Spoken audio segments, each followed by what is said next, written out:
Welcome to Thru the Garden. The Iron Man streak of Tommy, Jordan, and Alex being here is back at 2. We are stacking shows. Boys, what is going on? We're on a winning streak. 2. We as a show are on a winning streak. Hey, someone in Chicago has to. I felt like before I was gone that one time, we were doing pretty well. We had a good run going. Yeah, we had we a did. good run. We did. Yeah, I We mean, did. there were a lot of shows in June and July that we were just trying to churn topics. Bears meaningless training camps, trying to find any sliver of hope from the Cubs, but we are here. We have actual things to talk about, and I want to open the show. Lonzo Ball is back, boys. Lonzo Ball is back. I mean, kind of. I mean, what a remarkable story, though. Right. That is the story. We will get into that later in the show because all of everything that happened, I totally forgot that the Bulls randomly had their media day yesterday. Kind of popped out of nowhere. Right. It did. Seeing Bulls players in Bulls uniforms. But we will get that later in the show because we are recording this on Tuesday. We are a mere few hours after Jed Hoyer addressed reporters in his end of season Cubs press conference. And the first question that was asked to him is, what makes 2024's 83 and 79 different from 2023's 83 and 79? And I thought that was a great question. And boys, before we dive into further what was said, what was the difference? Same record, different season. What was the difference? Tommy. The difference was expectations were higher this year. The difference was there were a couple of players that were supposed to step up and have. I guess everybody was supposed to have the best year of their career this year for it to work, and they did not. And yeah, I mean, not a whole. I think the biggest thing is just the expectations. The expectations were higher this year, and they didn't do the things and stuff. Straight up. And Alex. I mean, you kind of took the words right out of my mouth. Expectations was the big thing. I think, too, if you want to look at both from a positive and a negative, I think if you want to look at the positive first, the difference between 23 and 24 is the progress of your young prospects and players within the organization, the progress of PCA. You see Matt Shaw rising. You saw Cam Smith, the guy you drafted, just rise through the ranks right away. That you could say is positive, but the overall goal, the goal was to get to the postseason, and you didn't accomplish that. Hell, I'd say a difference is you were further away from getting the postseason technically than last year. Last year, you missed by one game. The other thing, too, is you look at this year, you hired Craig Counsell thinking that he was going to be enough of a difference to get you past that mark that you had in 2023. It was 100% the right hire. Don't get me wrong, but you need more players to do it. If you want Craig Counsell to help you out, you got to get him some bullpen help, and you got to get him a little more talent. It's just not good enough. And ultimately, you can look at the goods and the bads, but at the end of the day, the result's the same. And also the other difference is the Brewers won 92 games last year, and they won 93 games this year. So, oh, really? Yeah, that's I didn't realize that. That's the other difference I found. Just in my brief research here. You both hit the nail on the head. 2023 was supposed to be, a year in transition. If the Cubs started off hot, then you thought, okay, there might be a chance they could sneak into the postseason with the roster that they had. They had the incredible streak in the second half of the season to make there'll be meaningful September baseball last season. They fell up short, but I think with how the 2023 season ended, combined with the fact that a month later after the season ended, you had this coup to bring in Craig Counsell. You thought that 2024 was going to be the season that the Cubs arrived. Instead, we saw in its truest form the pitfalls of the roster construction with Jed Hoyer. Jed Hoyer is where we're going to spend this next 15, 20 minutes because I want to say one thing. If this was Chris Getz or Rick Hahn making these comments today about the White Sox, it would be a punchline on late night television because one of the things that Hoyer said as a reason for why the Cubs broke in 2024 was not because of any player, not because of Craig Counsell, not because of any coach who was dismissed yesterday, but because the weather at Wrigley Field. He fell back on the park factor of Wrigley Field. Wrigley Field notoriously played as a pitcher's friendly park throughout the entire season. And as opposed to pointing to data on certain players, Hoyer's biggest thing was, well, the weather was bad at Wrigley. We couldn't control that. And for any executive of a Major League Baseball team to fall back on that as a crutch for why your team failed is a laughing stock. What were your immediate reactions when he blamed the weather? I mean, my immediate reaction, whether this is wrong or not, is that he is so comfortable with job security that he could have blamed it on concessions selling old styles only by cans, except for in the bleachers. Which is not the case. You can buy old style anywhere in the cup. But yeah, he just has job security. He's doing exactly what Tom Ricketts wants to do. He's filling the seats and they're not spending enough money, but people are still coming and they're just putting everything in their pockets. He's doing exactly what Tom Ricketts would ever want. So there's no reason why he would fire Jed Hoyer right now, because they can say, hey, we want a winner. Hey, we want to go back to the World Series, all they want. Or, hey, they can say, well, we're doing this the smart way. It's just going to take some time or whatever, or retooling or whatever the hell they called it. Do that all they want. But we're just doing exactly what they want us to do, which is fill the seats for a mid-team year after year. And we're still going to do it because I'm the biggest city of them all. I just made my deposit for season tickets for more money for less games. So I'm the definition of the stupid one. Alex, buying the weather talk. Yeah, so there were a lot of games the wind blew in. There were a lot of warning track shots. I do understand that the weather was not as hitter friendly this year. We saw with our own eyes. But you know what? The other team plays at Wrigley Field too. If the wind is blowing in, you adjust. And you know what? You chose not to have certain power in your lineup. Yes, you have guys that can hit 20 some home runs. Suzuki can hit 20 home runs. Happ can hit 20 home runs. Bellinger can hit 20 home runs. But you don't have a big bopper that it's 30 plus and can hit the low line drives to break those wins sometimes. I mean, you look at Cody Bellinger, his swing is not good for when the wind blows in from right field. Right. That is a big wiffle ball swing. Sure, when the wind's blowing out, there's no wind at all. Yes, but when the wind's blowing in, that's tough. That's a high arcing fly ball. And I get it.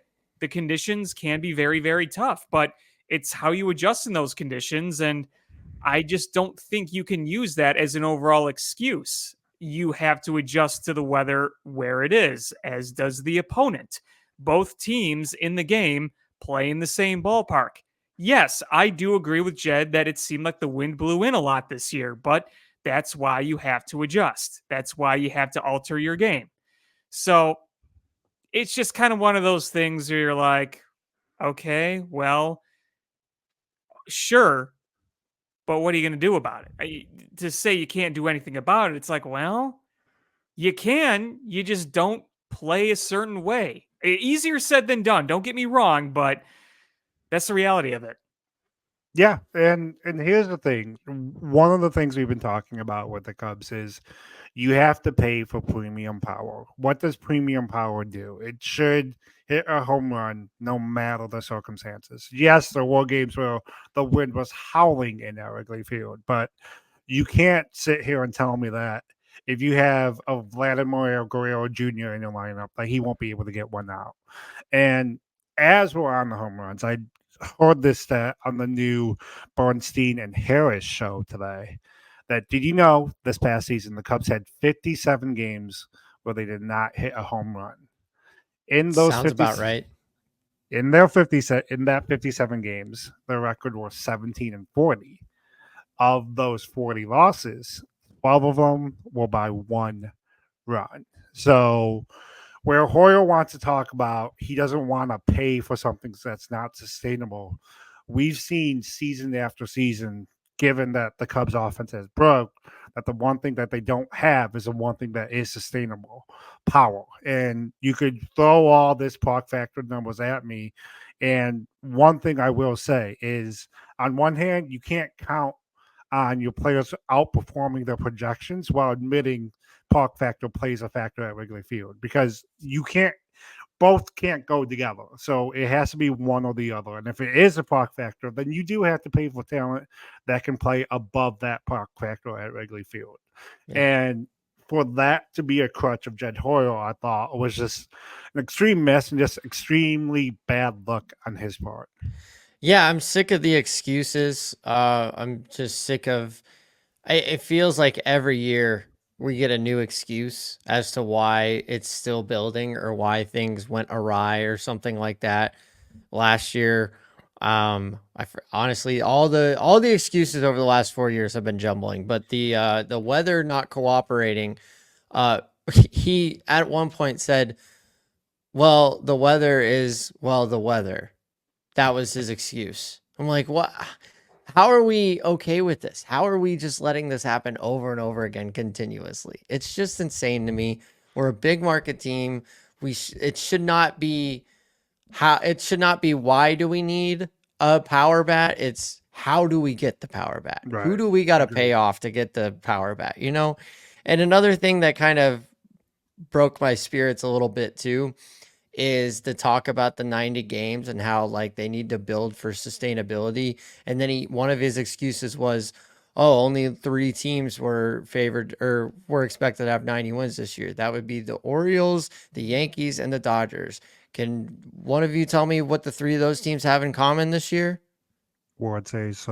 They're in the playoffs. They're in the dance. playoffs, Like it's just, yeah. So he said 90 wins just isn't everything. Like you still have to get, okay. But if you're expected to have 90 wins and you get around 90 wins, chances are you're a playoff team. And all you got to do is get in the dance. And so they're never built under Jed Hoyer. They're never built to win a division.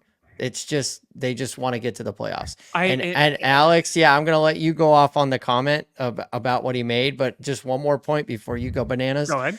The other thing too that they talked about is how they need to catch up with the Brewers in the same way that they had to catch up with the Cardinals in the early 2010s. Mm-hmm. The fact that we even got to the point where the big market Chicago Cubs have to catch up to the small market Milwaukee Brewers is insane to me. And the fact that we're still continuously just okay with that and trying to build momentum with Jed Hoyer to get to the point where he has something to chase. He said that it's exciting to him, or that he has a challenge to go after. Why does the challenge have to be to get to the team instead of keeping them down there? I would like that challenge more. You know, it's just, we're a big market team. Be a big market team at the end of it. Yeah. Yeah. Here's one thing that I want to hear from Jed Hoyer. And words are only words until you do something. And I get that you can say all the things in a press conference, good or bad. It doesn't matter unless it happens. They're just words. With that said, I think a team is as good as the bar it has. And didn't they reference the Diamondbacks over and over? Not in this press conference, but in the past. He does lean on the Diamondbacks. He leans on the Rays. It's been a popular model. Why can't you just say our sole goal next year is to win the World Series? That should be your sole goal, is to win a World Series. You are the Cubs in the 3rd largest market, with a TV deal, with a ballpark that sells out no matter what. You own a neighborhood. You have a national fan base. I'm not saying that I'm griping necessarily over the number of dollars and cents spent, because they have spent. But why do you look at yourselves like you want to operate like some mid-market team? Why don't you want to be the best team out there? You should want to be the best, not just good enough. You should want to be the best. You should strive to be the best. That is why you play. You don't play just to be good enough. You strive to be the greatest. That's what you should be doing. You don't have to spend like the Dodgers because that's unrealistic. Nobody really has the money that the Dodgers or the Yankees have, but you're right under there. You have the resources. You should be looking to be the kings of the mountain. You should be saying World Series or bust. That's what you should be saying. Yeah, but they've showed us the last 4 or 5 years that it's not about a World Series. And I'm not talking just to Jed Hoyer. I'm talking to Tom Ricketts too. They've showed us. And Ricketts is on record saying, "You got your ring." He is on record saying that he has already given the fans a championship. And he's using that as an excuse to where now he can build up the neighborhood and make money on the neighborhood. There's another apartment complex that's tearing down a couple of old buildings on, is that Sheffield? Yeah. On Sheffield, they're tearing down a couple buildings and an apartment. Building, yeah. Emascatuli building. Yeah.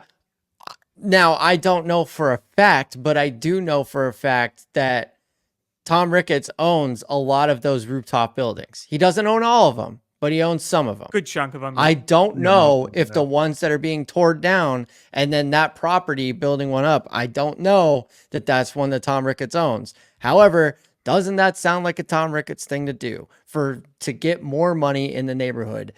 At what cost? Like, what's the point of owning all this and doing all of this and getting all this money?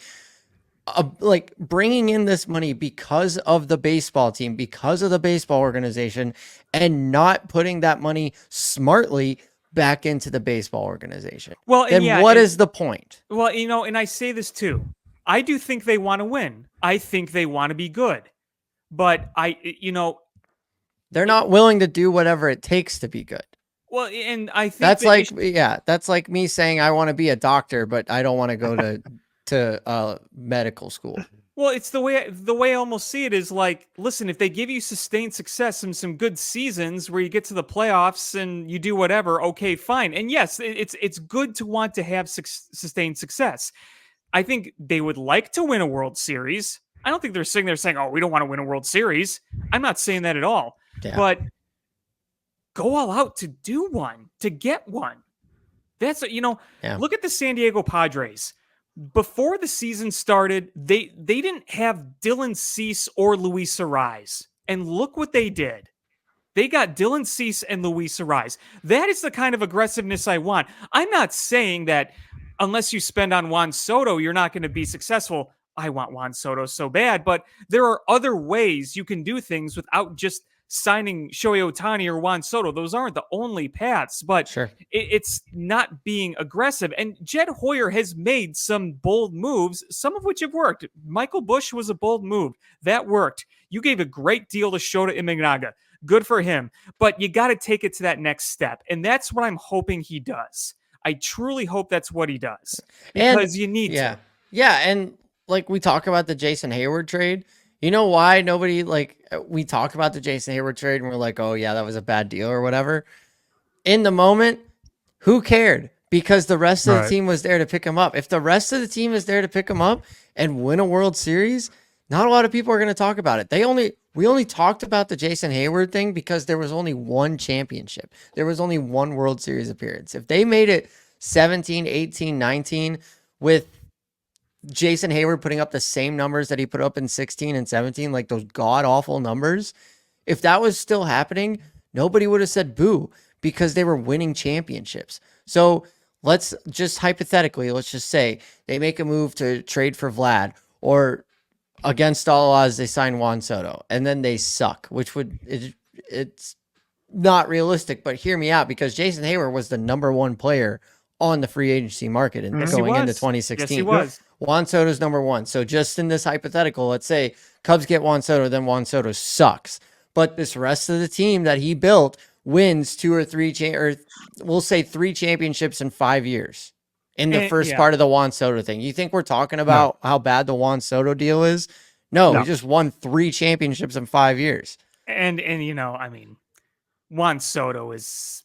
Even Jason Hayward's correct, significantly better than Jason Hayward. 1,000%, 2 very different scenarios, 2 very different players. But just because he's the number one target on the market this year, Hayward wasn't going into 2016. That's just the way I was thinking, you know? No, I get what you're Yeah. saying. I get what you're saying. And when you look in that era of 2015, 2016, when they added John Lester, that was not only a message of saying we want to get better. It was more than that. They said we want the best. Yeah. We want the very best. Yeah. Yep. And they got him. Yeah. Wouldn't that be something? Yeah, I think you both make good points. I do think the Ricketts and Hoyer. And that's the show. Thanks, everybody. We'll that's the show. Dun, dun, dun. I do think Hoyer and Ricketts definitely want to win. I'm not one of those fans that'll be like, oh, they don't want to win. I don't think winning is a top priority. So when we talk about why Ricketts is building up the neighborhood, why he's doing all his projects outside of Wrigley Field, it's because I think his number one priority is his general ledger. He wants to maximize his profits as much as he can, which, as a standard businessman, you see why that's your top priority. Oh, of course, it's a reason- business yeah. at the end of the day. The We might not like reason- it, but it's not surprising. Right. Yeah, Yeah. but- I mean, it's not uncommon the way he's doing it. It just sucks that he's Well, I doing was it gonna to the say Cubs. the reason it's not aligned in terms of his job is because his job is as a team chairman of a baseball organization. So he has that great business acumen. He had that great balance with Theo in terms of Theo being able to talk to Tom in a way that, like, hey, we have to do this on the baseball side. Nothing against Jed. I'm not sure Jed is a disruptor to the way that Theo was. And as we talk about the Cubs front office, I don't think they have that disruptor in the front office. I think they have that disruptor in the clubhouse. I think Craig Counsell is that disruptor. And if we move forward this offseason and Craig Counsell's voice becomes the top voice of influence in the Cubs baseball organization, I think that's going to be a great thing because for better or worse, Craig Counsell isn't going anywhere. But I will say one thing. Because of that fact, we mentioned it last week. Craig Counsell wants to be better. He's going to make sure that the public knows he wants to be better. He's going to make sure that the front office knows he wants to be better. He's going to make sure he knows that Tom knows that he wants to be better. And that's the thing too that kind of gives me hope is because Craig Counsell has already said like this should be a 90-win organization year in and year out. He's had a year to evaluate everything. That's what I'm thinking too is like this year he was like, okay, we did it your way and it sucked. Can we do it my way now? You know, there's a little part of me that hopes that that's the case. And I think we did see a little bit of that on Monday because one of the coaching dismissals that surprised Monday was first base coach Mike Napoli being dismissed. Here's the thing: under the previous regime and even players this year, Napoli was well received, well liked within that clubhouse. But I think it was a subtle thing that happened that shows, oh, Craig has now a season under his belt. He sees what the current operations are. Now he's going to instill those changes. Yeah. We could only hope that extends into the front office and the moves they make on the field. Along those lines, speaking of the moves they either will or won't make, one of the biggest move that hinders, or not hinders, but one of the biggest move that hinges the Cubs' offseason plans is Cody Bellinger. When Jed was asked about that today, some said it sounded like Jed thinks that Cody Bellinger is opting out. Some suggested it sounded like Jed is just trying to talk up Cody Bellinger to the rest of the league. Where do you guys sit? We are now after the 2024 season. We saw Cody prove that his two-hit approach is sustainable. His power was down. Mm-hmm. Is that going to be the reason why he returns to the Cubs? Or will Park Factor, an idea of being the fallback option to Juan Soto, be the reason he opts out? Alex? Well, you know, what makes this kind of tough is knowing who his agent is. And Scott Boras is unique. Yes. And you can see things going either way. I think that Cody Bellinger has a track record for teams to look at and say, hey, that is a good asset. I mean, when you look at Cody Bellinger this year, obviously he was not the Cody Bellinger the year before. You would ideally, even if the average and the OBP was right around where it was, you wanted 10 more homers essentially Right. from Yep. him. And you didn't get that. So that made a big difference. I do think that having a broken finger, I think it was when he got hit by the pitch Yeah. and he had the rib injury, Yep. did play a factor in that. But I can see it going either way, truly. I think that you can look at a downish year and say, okay, why would I bet on myself? But at the same time, what the track record shows might entice him to opt out. And I think the Cubs would be fine with either scenario. I mean, that's kind of where I'm at personally. Yeah. If he opts in, I think he's still got a pretty darn good ball player. If not, then you have more options to improve in other ways. I Right. don't think that this idea of Cody Bellinger opting in is a terrible thing. I don't buy that because I think Cody Bellinger is a good ball player. But if he doesn't opt in, then there's your opportunity to make some bigger changes, and that might make things a little easier on you, depending on what you do exactly. So that is, they said in the press conference, we haven't really started our evaluation yet, Right. because a lot of that hinges on that. It really Sure, does. It's it a big does. Yep. factor. Yeah, I didn't take it one way or the other, honestly. I thought that was some of the meaningless talk that some were referring to when he was talking about the Cody Bellinger thing.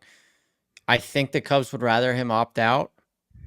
If he opts in, opts out, I think either way, if he opts in, I think the Cubs get a better Cody Bellinger than they got this year. If he opts out, like you were saying, Alex, there's more opportunity, but there's also another option here.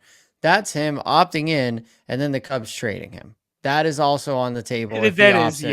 yes. So, You're right. and I was thinking about a lot of things today, a lot of different scenarios, and we're going to be talking about it all winter long. I got spreadsheets going, trying to figure it out myself. There we go. So he answered a couple other questions, or seemingly answered a couple other questions during his press conference today. He said he believes that Michael Busch will win multiple Gold Gloves as a first baseman. That leads me to believe that he wants Michael Busch as his first baseman for a while. I think Then, so. Yeah. then think so, later yeah. on, he said that that he's excited to see Isak Paredes play third base for the Cubs next year. That leads me to believe that Isak Paredes is going to be the third baseman for the Cubs next year. That brings a lot of questions into play because there's a surplus of outfielders, there's a surplus of infielders. If they're buttoning up first base and third base, let's just say hypothetically, and you have guys like Matt Shaw who are ready to go, presumably, of course, that puts somebody like Nico Horner in danger, for lack of a better term, of being traded. I don't feel it's on when we're recording this on October 1st. It's going to be released on October 3rd. I don't think the Cubs are going to go into spring training definitively saying that Matt Shaw is going to be on the major league roster at opening day. I think the plan will be to have an infield that looks exactly the same as it does now of Michael Busch, Nico Horner, Dansby Swanson, Isak Paredes around the horn. If Matt Shaw goes bonkers in spring and they have a decision to make, then they may have to wait on like an injury or something to pop up in spring training and then make a move in one way or another. I just don't see them moving Nico November, December, January. February is when I could see something happen, and I'm not even convinced that it's Nico because he referenced Nico in his press conference today too about how he's going to be a multi-Gold Glove guy. He's already got one Gold Glove. He could win another one this year, quite honestly.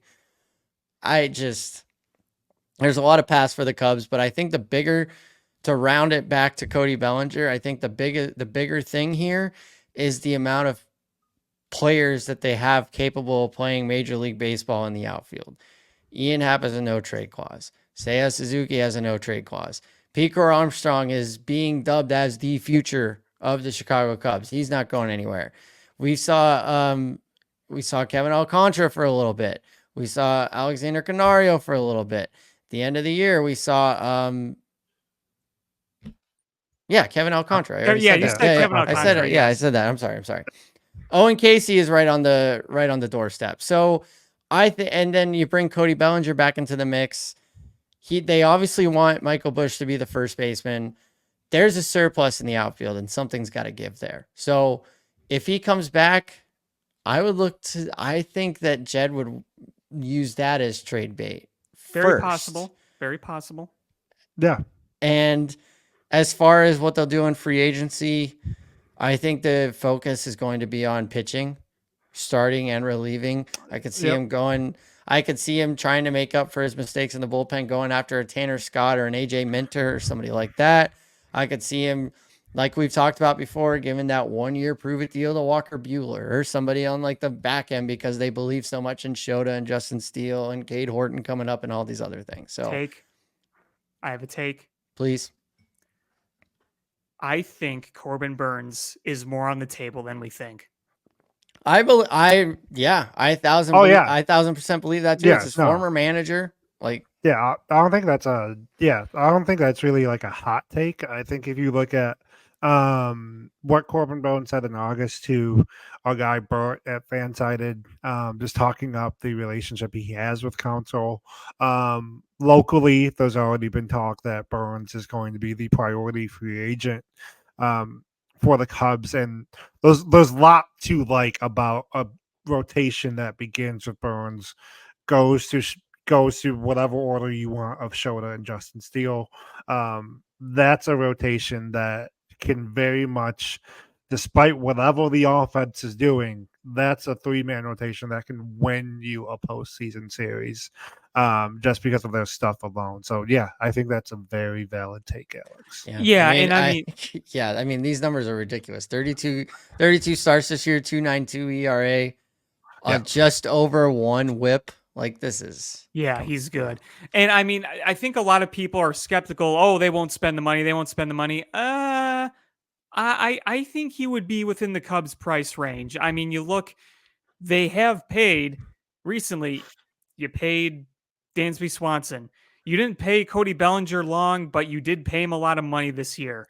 And obviously there's a stark difference between Corbin Burns, what he's going to make, and what Juan Soto is going to make. There is a difference there. So you have some money coming off the books this offseason. You got quite a bit coming off, actually. You got quite a bit of dead money that you had from the past 2 years. And, Kyle Hendricks is probably gone. Drew Smiley, that's going to be gone. So you got money to spend. I could see it. I'm not saying it's guaranteed going to happen, but if you told me right now that you had a crystal ball and you saw in a few months the press conference with Corbin Burns, yeah, I would not be shocked at all. Be great. Yeah, no, I would. Yeah, if there was going to be a big money signing, I think it would be Corbin Burns. One thing on the contract is, depending on who you see, Bart at Fansided knows for sure it's going to be over $200 million. Heyman has kind of floated out Garrett Cole's contract as a potential mile marker that Burns is hitting. If it's closer to Garrett Cole's contract, I think that's probably where the Cubs probably would bow out. But anything over 200, I think for Burns is the type of player that I think Hoyer would spend on. And that is a move that, as we're sitting here recording this on October 1st, if a day after the winter meetings, we're seeing a Corbin Burns introductory press conference, that's a move that's going to get me more excited about the 2025 season because it shows legitimate investment into winning now. Sure. So it's gonna be a fun offseason. Stay locked on to Through the Garden between Tommy, myself, Alex. We all write for the Cubs for, well, not living, but we do it out of fun, we say sometimes. Sometimes it ain't always fun. I was about to say sometimes through a misery. Yeah. But one more thing, just another thing that I'm looking for out of free agency or trading or something like that. And they were talking about it on the new Spiegel and Holmes show today. The Cubs don't have a player with over a 5 WAR on the team. No. The highest is 4. Do you know who it is? Yep. Dansby Swanson. Hap is a defenseman. 3.8, I believe. So, Okay. like a guy over a 5 WAR automatically gives you a top 20, top 25 guy in the Yes. league. Yes. Yep. I don't think that's a lot to ask for the Cubs to go get and find is a top 20 player in the league. I think that Jed Hoyer has convinced himself that they have that somewhere. And I If don't they know do, if God bless, but I'd love to see it next year. Yeah. Here's what's crazy as we're talking about 5 WAR players. One of the things that Epstein was striving for when he was putting together the World Series team was having 3 5 WAR players. And to his credit, he was able to build them internally with the prospects that they drafted. But the point remains, at the very least, you have to have 1 5 WAR player. Honestly, as I look up and down the Cubs roster, there's only one potentially that I see, and that's Pete Crow Armstrong, just because of if his defense is as elite as it is, and if he hits like he did in the second half of the season, I think that's a very easily a 5 WAR player. The other one, I'm not going to say it with as much, in my chest. It could be Matt Shaw, only because I have to see it at the major league level. It's great. Like you're raking in the minor league system, Gotta which see is it, yeah. phenomenal. But I have to see it at the major league level before I say, oh yeah, that's going to be a 5 WAR player. But the point remains, you have to pay for WAR in this current version of Major League Baseball. And so far, Hoyer hasn't. Yeah. And just to wrap up our Cubs talk here on that note, the WAR, 5.4 WAR last year, Matt Chapman, who was absolutely obtainable. Yeah. So, yeah, he wasn't he? And he had a down year with the Giants. So that's just something to keep in mind. What's frustrating is less than Matt Chapman himself, but the fact that you have a premier position on your team at third base and your combined WAR this year was in the negatives. You took what little you had of Isaac Paredes, which I thought he played better towards the end of the year. He didn't slug, but he did hit better. Then you had Christopher Morel, who did not have a good year. You had Nick Madrigal, and then you had Miles Mastroboni and Wisdom. You combine all that for a negative WAR, and that is just not good for a premier position. Yes. Yeah. So this is I was just looking for some accountability today, and I got absolutely none. So that's why I'm upset. You got weather talk, Tom. You got weather talk. I could have told you I was there for a lot of those shutouts. Yeah. The other team found a way to score some runs, though. Go Cubs. I'm Jed Hoyer. We looked at the weather and it wasn't cooperating. Okay. He should go in front of a green screen or something. He could be the new Tom Skilling. Jed Hoyer, WGN. Wind's blowing in. Yeah, Derek Clark and Addison. Speaking of other boys, the Bears were outside at Soldier Field this past Sunday. They were. The Los Angeles Rams. They were. I took my nail polish off, but I will be repolishing for Sunday. The last time you did that, they lost. Playing the Panthers. If we lose to the Panthers, I'll cut my fingers off. Oh, I will cut them off for you. Before That's not a thing. That's not a thing. I'm not going to cut my fingers off. Just so we're all clear. Because I'm going to do it. Because there was I don't know if you saw the Florida State guy. This is not that situation. I did see that. This is not the situation. I will not be cutting my fingers off. Yeah. But go Bears. In our group chat after the game, as we're talking about Bears, we're talking about Caleb Williams. One of the things that we described Caleb Williams' performance was mature and efficient. And I think those are two great compliments to bestow a rookie quarterback when he's only 4 weeks into his regular season. You don't have the yards, but here's my rebuttal to people complaining about he didn't have the yards. I'm not sure if you're watching any non-Washington Commanders football game this year. Shout out. Unfortunately, I had to say it, but passing yards across the league are down. So if you're this person that looks at the box score, you see Caleb, he only has 176 yards, he's a bust. look at what Patrick Mahomes is doing. Look at what Yeah, I was Josh about to say Allen- Patrick Mahomes has 5 interceptions. Caleb has 4, so Caleb's better. I know. Next Look at question. what Josh Allen did against the I think Miami Dolphins a couple weeks back. He only passed 12 times. Passing right now in the NFL is down. But it gets me to what we saw on Sunday because when there was a throw to be made, Caleb often missed it. He often made it. We can talk about some of his misses on DJ Moore. We can talk about some of his overthrows on the deep throws. At the end of the day, he only had 6 incomplete passes. Mm-hmm. And the throw to DJ Moore in the end zone was one of the best throws I think we're That's an going to elite see throw. all season. That's an elite throw. You had a paper thin window and he hit it perfectly.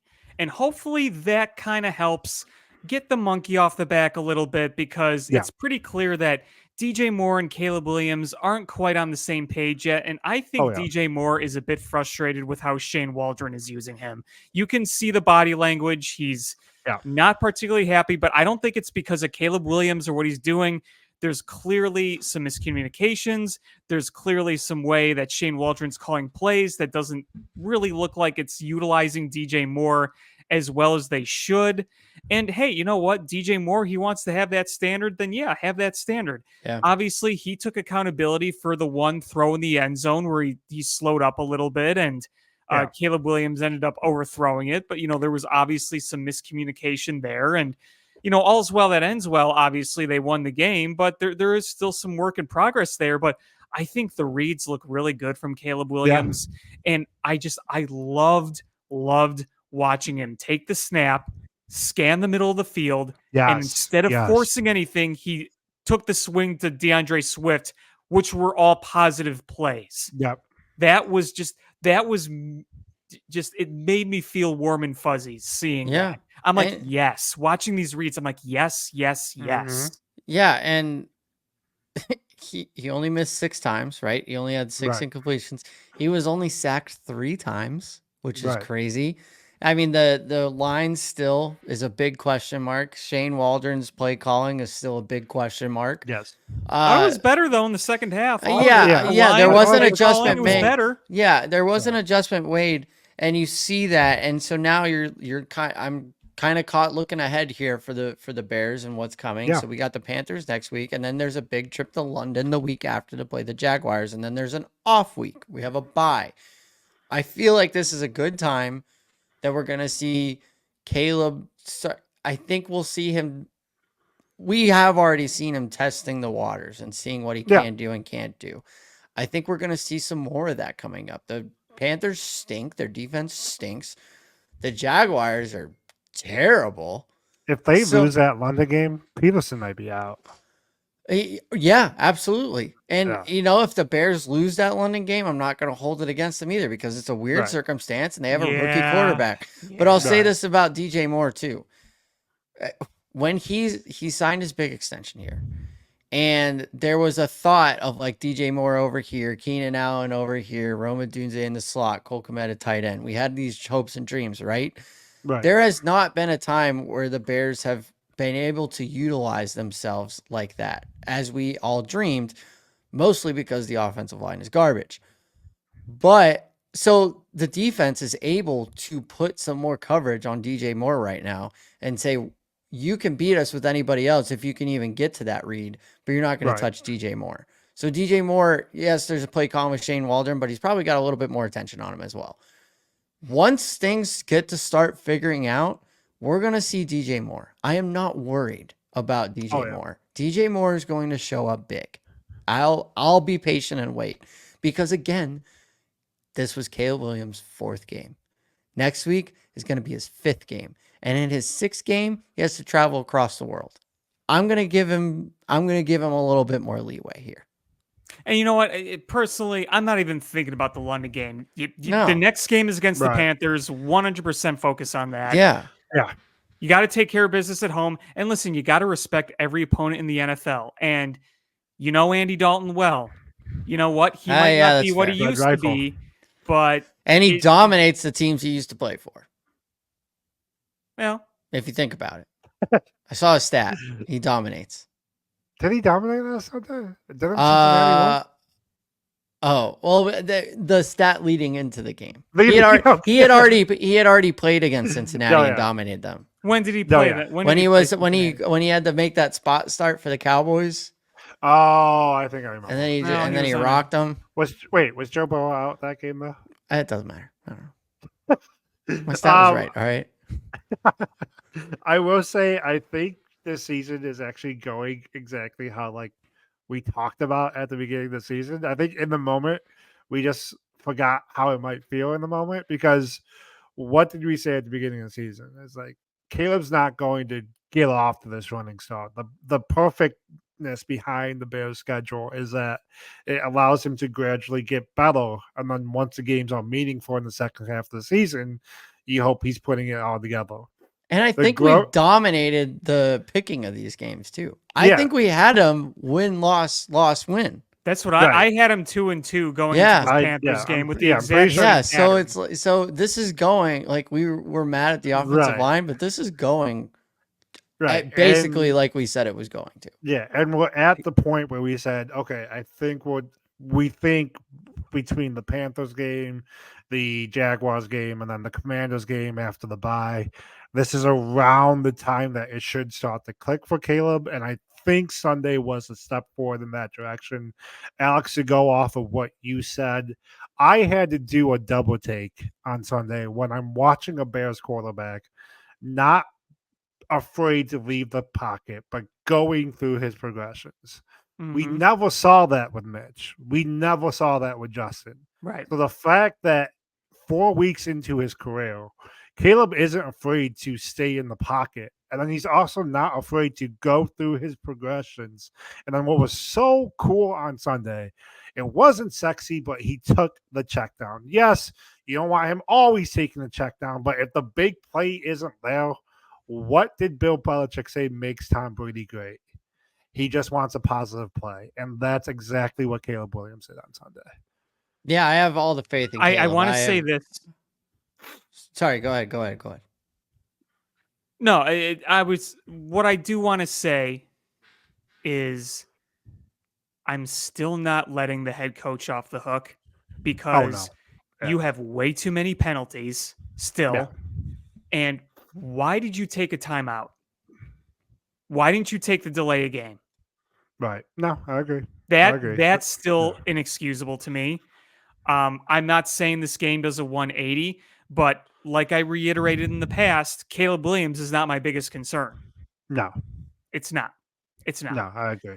And I do think that as good as our defense is, and even they said we're not doing good enough, which is crazy. You saw the way the Rams could move the ball downfield. You blitz them, they pick it up, and they hit the soft coverage.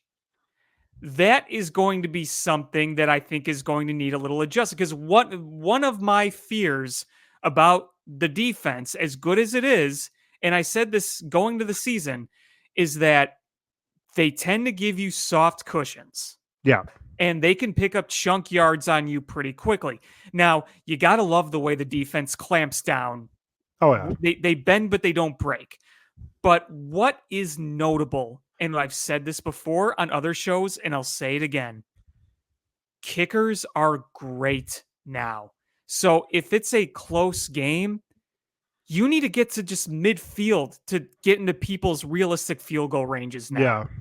So it's tough to give them chunks of yards in certain situations. Obviously, early in the game, you can make plays, and they did. They let the Rams go downfield. Gervon Dexter had a big sack, and that pretty much took away what could have been a touchdown drive. That was a big play. Those are the plays the Bears have made, and it's great.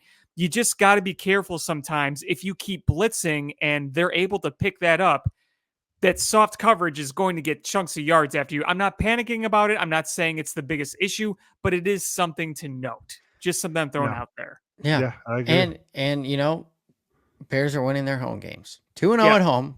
Love to see that. So yes, that's just another light. And you know, the Vikings obviously showed their dominance on Sunday, although there was a late comeback by the Packers that fell short, but the Vikings look good.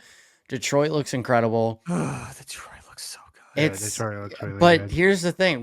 What do we say going into this year? We're just looking for progress at the quarterback Oh, yeah. position. Mhm. We need to keep with that mentality. We need to stay patient. This isn't like the Cubs situation. This is a patient situation with the Bears. Okay. I am not saying rattle off the rest of the wins and I'm going to be mad if we don't make the playoffs. It's not the case. The NFC is wide open this year and the Bears could very much be in that. But these teams in our division are good. Yes. And we don't have to see them until week 11. Let's Right. take advantage of this time.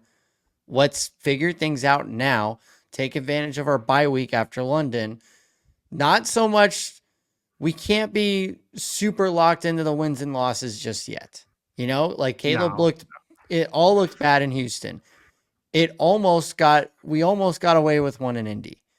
But we know what we're looking for. We saw some progress from Caleb this week. Let's hope that we just see some more this next week against the Panthers. Let's hope that the defense still does defense things. And, you know, like we're getting there. We are not the Lions yet. We are not the Vikings yet. No. Let's get there. No. We're not you even know? the Packers yet. Let's just, let's enjoy the ride. Pause up. Let's enjoy the ride. Yeah, kind of said it better myself. One of the reasons why I think we want to see Caleb Williams succeed is because of the playmakers that the Bears brought in. The big part of the reason why there was a focus on bringing in Keenan Allen, why there was a focus on bringing in DeAndre Swift, why they drafted Roma Dunze. Give him these playmakers so that his development could kind of be linear as we're seeing. Which is why I had to scratch my head on Monday when I'm watching Good Morning Football. They're talking about the Chiefs injury for Rashee Rice, potentially a torn ACL, out for the season. And who's one of the first names that Peter Schrager throws out? Keenan Allen. And there is no scenario under the sun where the Bears are going to be trading Keenan Allen to the Chiefs, right? Dude, I saw DJ Moore's name pop up today. I'm like, everybody shut up. Like now we're just saying stuff to say Right. stuff. It was McAfee. I was watching McAfee yesterday. Yeah. And it was on McAfee's show where one of his guys said something about DJ Moore. And Adam Schefter was like, look, you're gonna be hearing a lot about trade stuff that is not even a thing. And Right. this is one of them. So like no. They're not gonna trade Keenan. Keenan Allen came to the Bears, knew the situation, right? He was traded over here and he understands the situation. DJ Moore signed an extension to be with the Bears and be part of this part of the situation. Stop it. It would take it would take a catastrophic injury out of nowhere to like half of the team and the Bears folding on the year before anybody's talked about going out of Chicago. Now, will Agreed. the Bears be in contention to maybe bring somebody in, perhaps on the offensive line, perhaps a defensive threat? Would be Maybe. nice. But let's just slow down on the trade talk a little bit. There We got is a a former month. Packer, current Raider, who is much more realistic for the Chiefs. Yes, stop I that. know. And Aaron Rodgers is gonna make the Jets pay out the butt for him, and then they're gonna suck.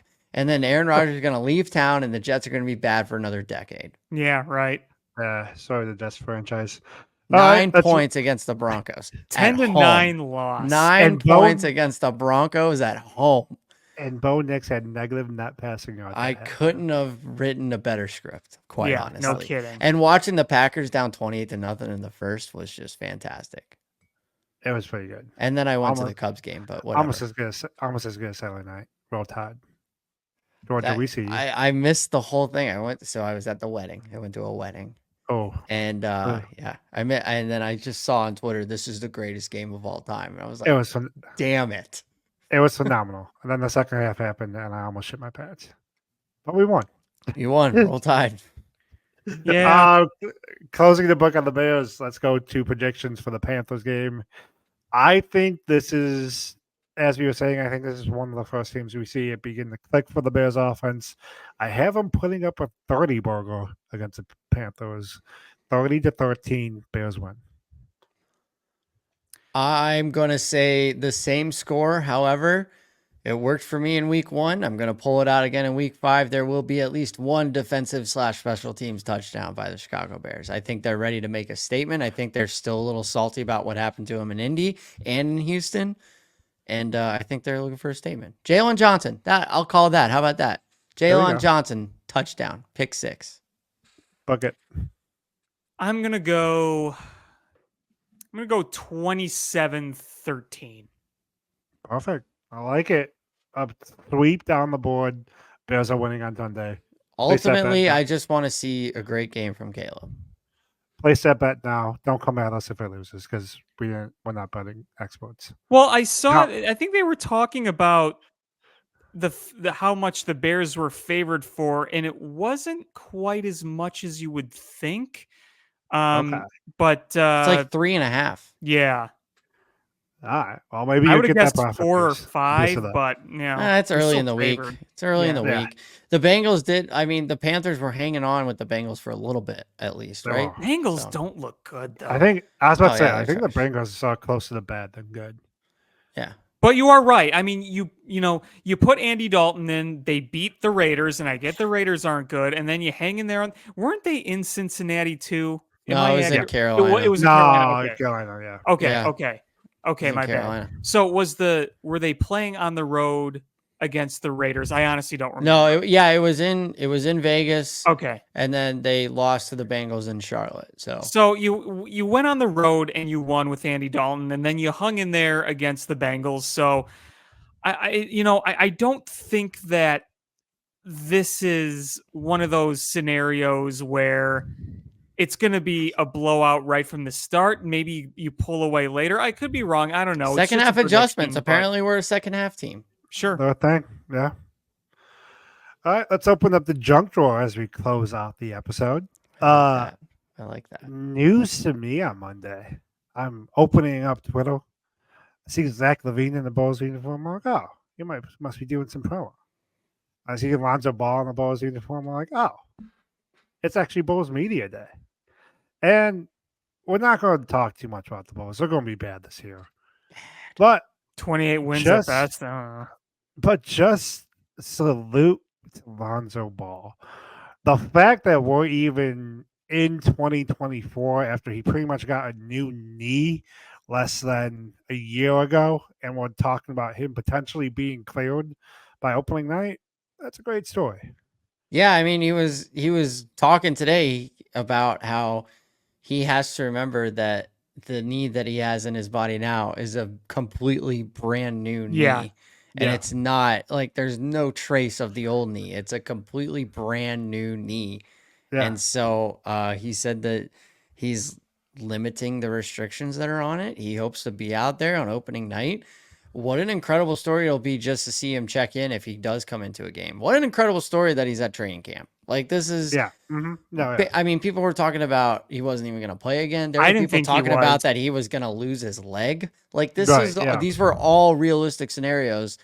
The most unrealistic was him finding play time again in the NBA, let alone life in general, No, playing yeah. basketball. And now here he is suiting up for the Bulls, albeit a very, very bad team. Yes. Yeah. Alex, as I say in hockey. Whoa, Any whoa. Before we leave the Bulls. Whoa. What How happened? dare you disrespect our king? Oh, yeah, that's right. Updating a story we had last episode. Derrick Rose is actually coming back to Chicago. Not as a player, but the first week in January, he will be honored at the United Center because over the weekend, number one announced his retirement from the NBA.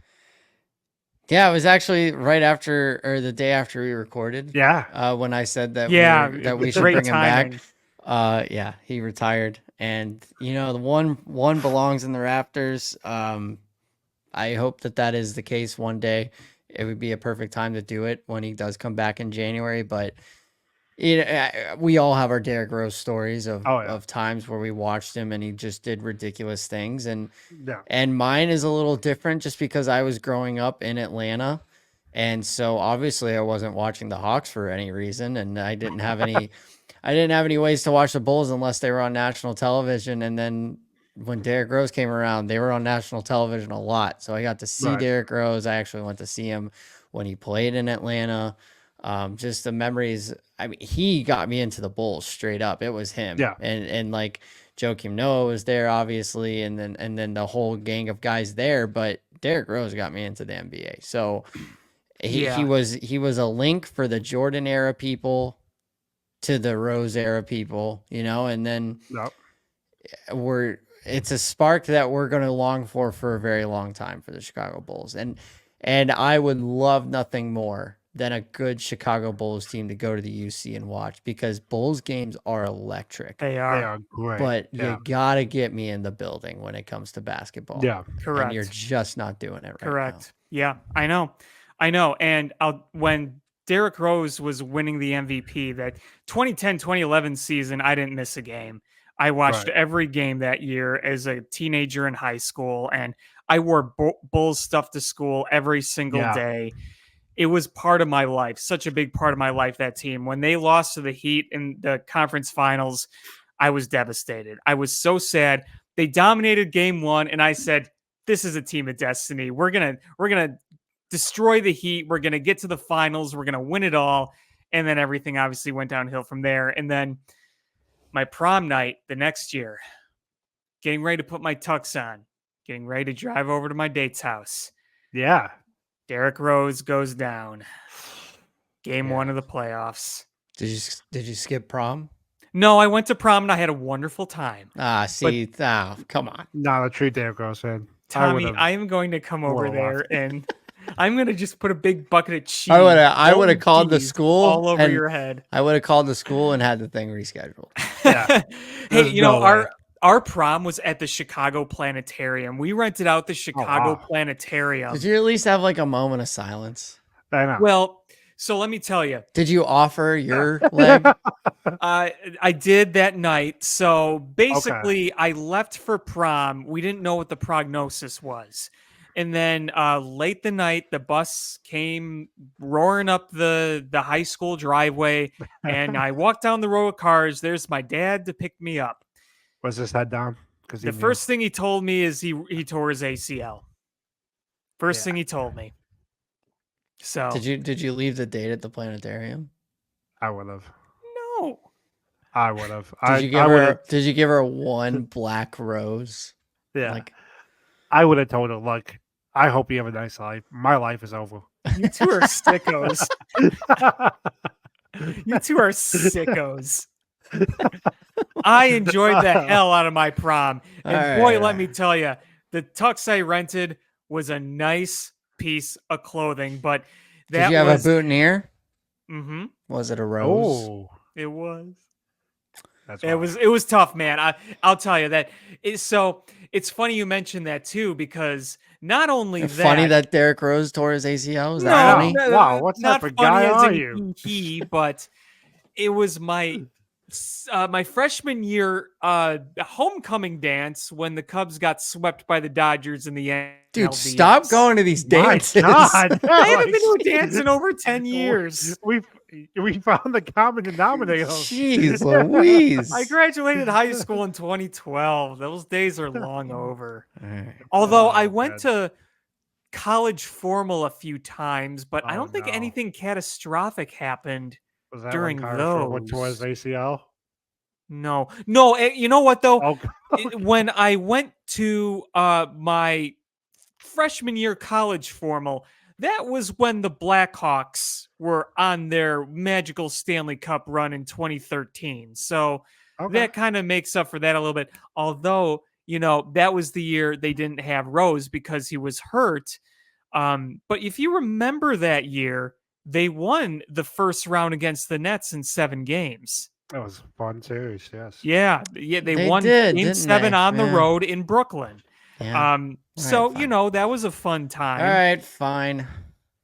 It was just All high right. school that was cursed. All right, that's fair. I'll buy it. Speaking of the Hawks, Alex, what's going on in the preseason? Anything?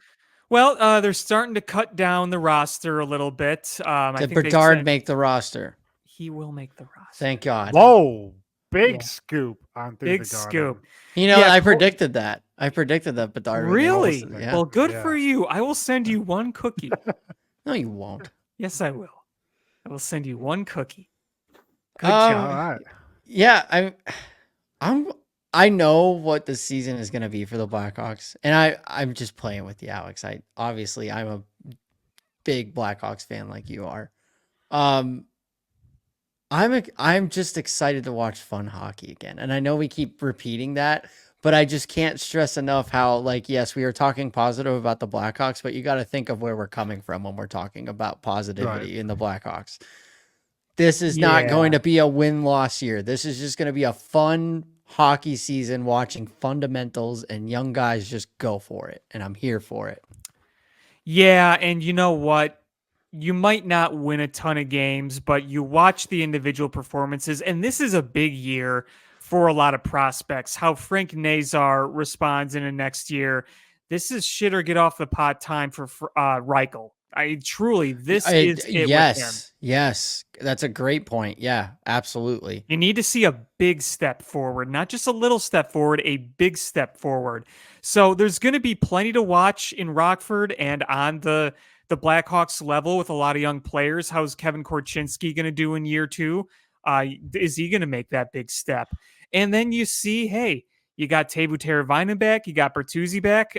Hopefully you get Taylor Hall fully healthy. How are those veterans going to plug in and help Bedard develop and help the scoring be better? Because you couldn't score outside Bedard, and Jason Dickinson had that good year. You weren't scoring goals at all. So going to be a lot to watch, even if it's not a contending team. Let's just hope for entertaining, and let's hope they figure this Chicago thing, this channel out, because I want to watch the games. I need YouTube TV to jump on that, because as we were recording, I was trying to put the Blackhawks game on now, and apparently it's not on YouTube TV yet. So that's a big old WTF, because NBC Sports was on YouTube TV. Yeah, not on YouTube TV. That seems like a mess. But you can do an antenna apparently with this. Go ahead, get channel. those in 2024. That's what, and people were like make it a stream. Just give me an app. I'll buy it. Yeah, and that's the thing. Like, people were praising, like, oh, they're going back to the roots. It's 2024. I don't want to be going back to my roots when it comes to TV. No. Everything is streaming. The fact that pick a lane. The fact that you either don't have an app that consumers can purchase a standalone subscription and stream to their smart TV, or it's not on but most major streaming platforms, seems like a mess. But hey, we'll see how it goes. Just get it figured out by opening night. That's what I will say. They have a lot of big name Chicago sports personalities attached to the network. I'm excited about the network, and I'm happy about it. But let me watch it, bro. Right. Agreed. Right. Agreed. Speaking of excitement, one thing I was not excited for most of this past month was Bad Blood this Saturday. I thought it was going to be a bad PLE, but here's the thing. Triple H quietly did it again, because he added intrigue to a feud I thought was dead months ago with CM Punk and Drew McIntyre.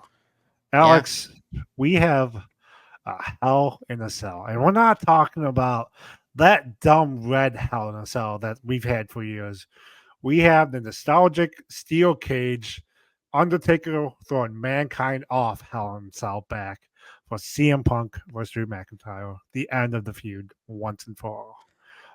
But we're not even there yet. That's not even it, because all this talk about Cody has to be done with the bloodline. Now he's teaming with our OTC, Roman Reigns, original tribal chief. Don't act like you're not paying attention, Alex. Right. But his teaming with Roman Reigns is going to lead to either a Kevin Owens heel turn or Randy Orton heel turn. I'm starting to think it's Randy Orton, because I think they're teasing Kevin Owens. Wait, why do you think that? Because of everything Roman Reigns did to Randy Orton for years. Yes, okay. Of course. And I think they're just making it too obvious. Like, oh, look, Kevin Owens, is he going to hit him? Is he not going to hit him? Oh, they're hugging. I think they're trying to tease us with the Kevin Owens heel tease, and the Randy Orton swerve is happening. So Saturday. It's Saturday. Blood. Yeah. Friday night, Gummy Bear, your boy, playing drums. Playing So- drums. Check it out. Good Shameless luck, pl- man. Shameless plug. If you go to Cubby Bear's website and then you go up to the live events, you can get tickets. It's right there. Called the Sellouts. There we band. go. Hell yeah. And Tommy. then Saturday I will be watching Bad Blood. Yeah, so I have a maternity photo shoot. Didn't really plan that one out, but it's not Alabama, Georgia, so I can't really make the excuse of like, we can't. Sorry, bud. Haven't even looked at the college schedule for this weekend. I know, but apologies to the tribe or OTC. Hopefully, I can get back in time and watch him. Oh, that's right. Yeah. Michigan State plays Oregon at Oregon. Think I'm gonna skip that one. Probably should. Good. Probably should. Yeah. Top 25 matchups: Missouri at Texas A&M. And this is bad podcasting. That's all I see. Yeah, That's yeah. last week was a pretty big week, so I'm not Yeah. surprised to see this Auburn's week. at Georgia. Georgia's all pissed now, so they're just gonna Here's the thing: Georgia's trash. Like, if we're being honest with you, the low key moment trash or high key trash. now the high key trash. Alabama exposed them because here's the thing: like the past 2 years, Georgia got away with a pretty easy schedule during the regular season, and the second they played Alabama in the regular season, they got hit in the mouth. Now, to They Georgia's can't credit, beat Alabama. now They've I beaten would them say twice. to Georgia's credit, it had a strong second half, but you can't give up 30 points in the first half, and your quarterback can't be blind in the first half. Yeah, Georgia's washed. Other notable ones: national championship rematch, Michigan at Washington. Miami is traveling to California in the big Atlantic Coast Conference matchup between Florida and California. Yeah, those are the big ones on the nightcap. So there you have it. Okay. And then Okay. of course Bad Blood. Okay. And then on Tommy. Sunday, Bears. Go Bears. Bears. There you Yeah. go. Yeah. Tommy, what's the name of the episode? Oh heavens, what are we gonna name the episode tonight? I'd say we're gonna name it "Oh Jed." ... Perfect. I like it. I like it. All right. For Tommy, Alex, I'm Jordan. We'll see you guys next week. Bye. Out.